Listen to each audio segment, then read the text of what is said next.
adiabatic efficiency can vary a lot depending on the size and depending on the kind of the fluid that the pump is designed. So there is some recommendation that asks for 70% of adiabatic efficiency for the pump as an initial guess. And if you don't have any other reference, of course, that you should use that. But similar projects is the best source of information to you verify the adiabatic efficiency of the pumps. Because I have seen pumps with 45% adiabatic efficiency, for instance, in the air separation units where we need to pump liquid, cryogenic liquids. There is pumps, water pumps that can have 60 to 65 adiabatic efficiency. And what are the impacts of considering adiabatic efficiency higher than it is supposed to be? Is that your power consumption or your duty will be lower. And when we are talking about preliminary calculations in a plant design, the electrical engineer will do the sizing of the cables based on the power consumption that you have calculated.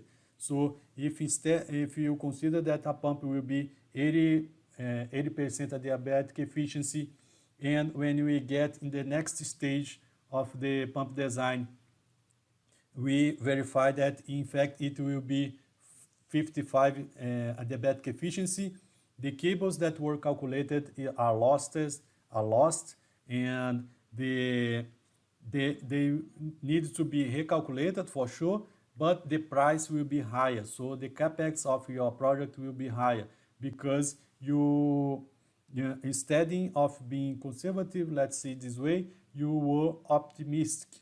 And if you do the opposite, for instance, you estimated in 55%, and in the later stages,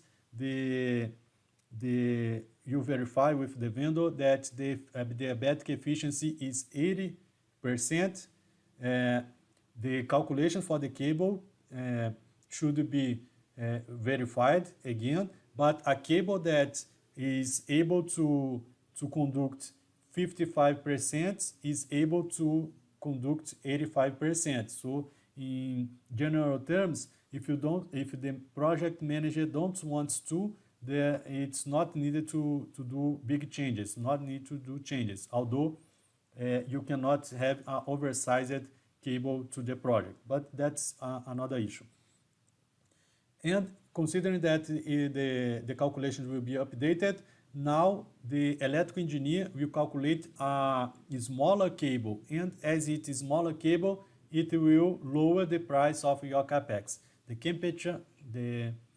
The capital expenditure of your project will be lower. So if you are saving money in the next phases, your project manager will be happier if you are increasing capex during the next stages. Okay, so what is the best recommendation?